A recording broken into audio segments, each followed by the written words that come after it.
No one knows exactly how the universe began.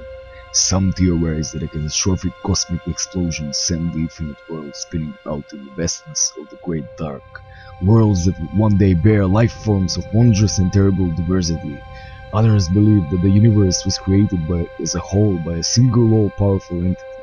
Though the exact origins of the chaotic universe remain uncertain, it is clear that a race of powerful beings arose to bring stability to the various worlds and ensure a safe future for the beings that would follow in their footsteps.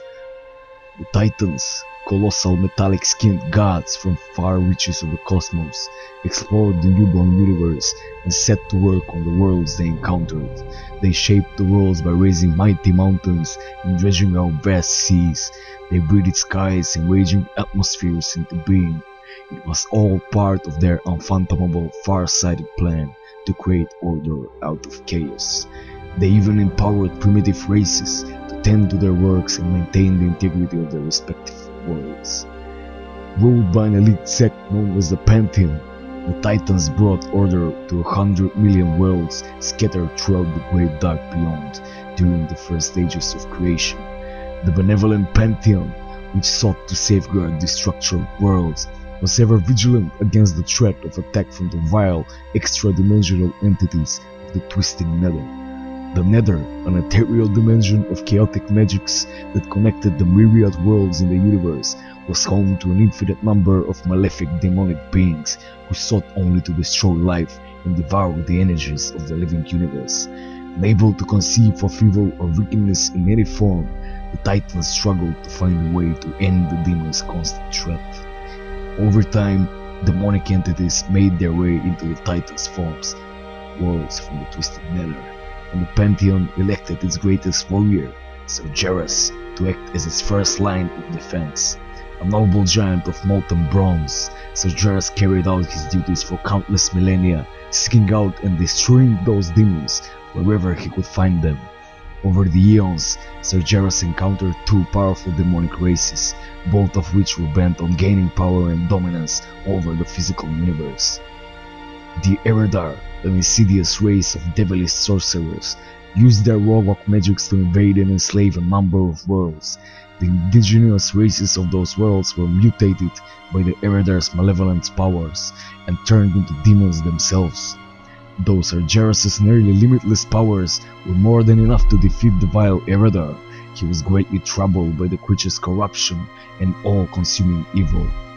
Incapable of fathoming such depravity, the great Titan began to slip into a brooding depression. Despite his growing unease, Sargeras rid the universe of the warlocks by trapping them within a corner of the twisting Nether. While his confusion and misery deepened, Sargeras was forced to contend with another group intent on disrupting the Titans' order, the Natrazim. This dark race of appearing demons, also known as Dreadlords, conquered a number of populated worlds by possessing their inhabitants and turning them to the shadow. The nefarious, scheming Dreadlords turned whole nations against one another by manipulating them into unthinking hatred and mistrust. Sargeras defeated the Natrazim easily, but their corruption affected him deeply. As doubt and despair overwhelmed Sargeras' senses, he lost all faith not only in his mission, but also in the Titan's vision of an ordered universe. Eventually, he came to believe that the concept of order itself was folly, and that chaos and depravity were the only absolutes within the dark, lonely universe. His fellow Titans tried to persuade him of his error and calm his raging emotions, but he disregarded their more optimistic beliefs as self-serving delusions. Storming from their ranks forever, Sargeras set out to find his own place in the universe. Although the Pantheon was sorrowful at his departure, the Titans could never have predicted just how far their lost brother would go. By the time Sargeras' madness had consumed the last vestiges of his valiant spirit, he believed that the Titans themselves were responsible for creation's failure. Deciding, at last, to undo their works throughout the universe, he resolved to form an unstoppable army that would set the physical universe aflame. Even Sargeras' titanic form became distorted from the corruption that plagued his once noble heart. His eyes, hair, and beard erupted in fire, and his metallic bronze skin split open to reveal an endless furnace of blistering hate. In his fury, Sargeras shattered the prisons of the Eredar and the Natrazim and set the loathsome demons free.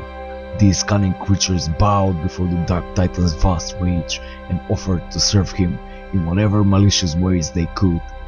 From the ranks of the powerful Eredar, Sargeras picked 2 champions to command his demonic army of destruction. Kil'jaeden the Deceiver was chosen to seek out the darkest races in the universe and recruit them into Sargeras' ranks. The second champion, Archimonde the Defiler, was chosen to lead Sargeras' vast armies into battle against any who might resist the Titan's will. Kil'jaeden's first move was to enslave the vampiric dreadlords under his terrible power. The dreadlords served as his personal agents throughout the universe, and he took pleasure in locating primitive races for the Master to corrupt and bring into the fold. First among the dreadlords was Tichondrius the Darkener.